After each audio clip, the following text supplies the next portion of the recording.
बिस्मिल्लाहिर्रहमानिर्रहीम। अस्सलाम वालेकुम जी तमाम दोस्तों तमाम भाइयों नू।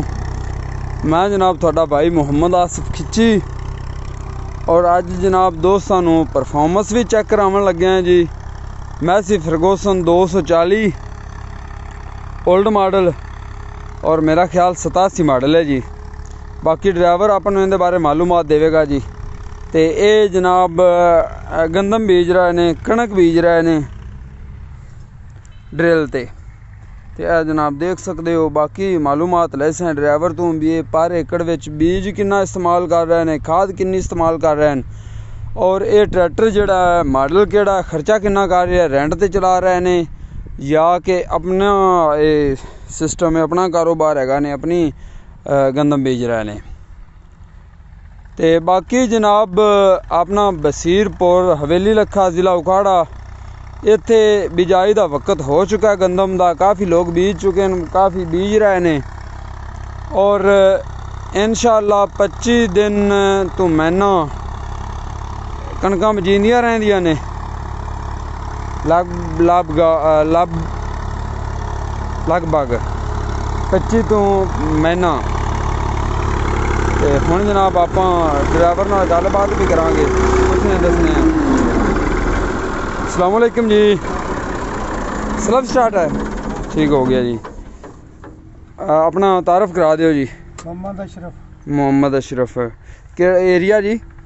महबूब शाह, तहसील दीपारपुर, ज़िला उकाड़ा जी। ठीक हो गया।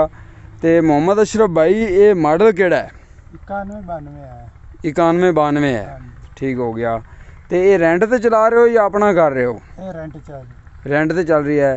तो एक किले का पर एकड़ कितना लै रहे हो? 1000 रुपया।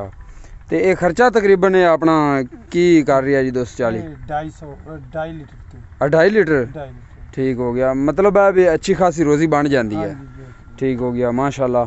तो अगर कोई दोस्त जनाब राबता करना चाहे तो मैं नंबर भी दे देसा दोस्त का। इस एरिए विच यानी कि हवेली लखा बसीरपुर, तहसील दीपारपुर, ज़िला उकाड़ा दोस्त राबता कर सकते हैं ये ड्रिल की किराए ते लैन लई। ते बाकी ये किले विच कितना बीज घेर रहे हो? सवा मन। 1 मन 10 किलो। 1 मन 10 किलो। ते खाद बोरी भी पा लेने, 1.5 बोरी भी पा लेने, यानी कि मालकां दे हिसाब नाल। जिवें कि दोस्तों मालक भी कोल खड़े ने, चलवा रहे ने, बीज रहे ने। अच्छा जी, ये अपना 50 किलो तो तुसीं यानी गंदम बीज पा रहे जी। तो ये खाद कितनी डाल रहे हो? 1.5 बोरी। DAP पोटाश को नहीं डाल रहे हो? 1 बोरी DAP तो आधी पोटाश पा रहे हैं। ठीक हो गया। 1 बोरी DAP तो आधी बोरी पोटाश। ठीक हो गया, वेरी गुड। ठीक हो गया जी, काफ़ी तो बड़ी मेहरबानी। तो माशाल्लाह बाकी इस ट्रैक्टर तो कोई होर काम भी लैंदे हो गया? सिर्फ यही? नहीं, जिमीदारा भी वाह ने, सारा जिमीदारा ने तो कर दे।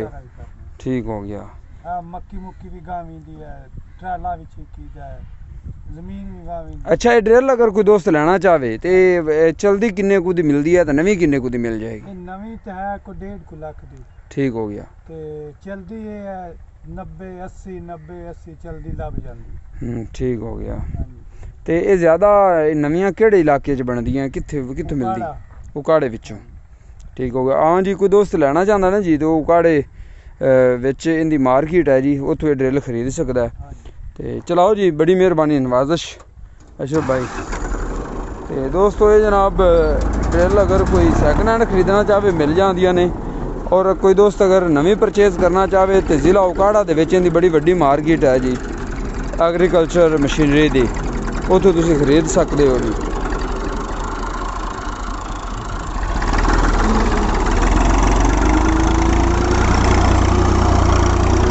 इस वीडियो नाल जनाब मैनू इजाज़त दो। वीडियो अच्छी लगी हो तो लाइक करना, जोड़े दोस्त चैनल ते नवे आए ने चैनल नू सबसक्राइब कर लेना। अल्लाह निगहबान, रब रखा जी, जिंदे वसते रहो।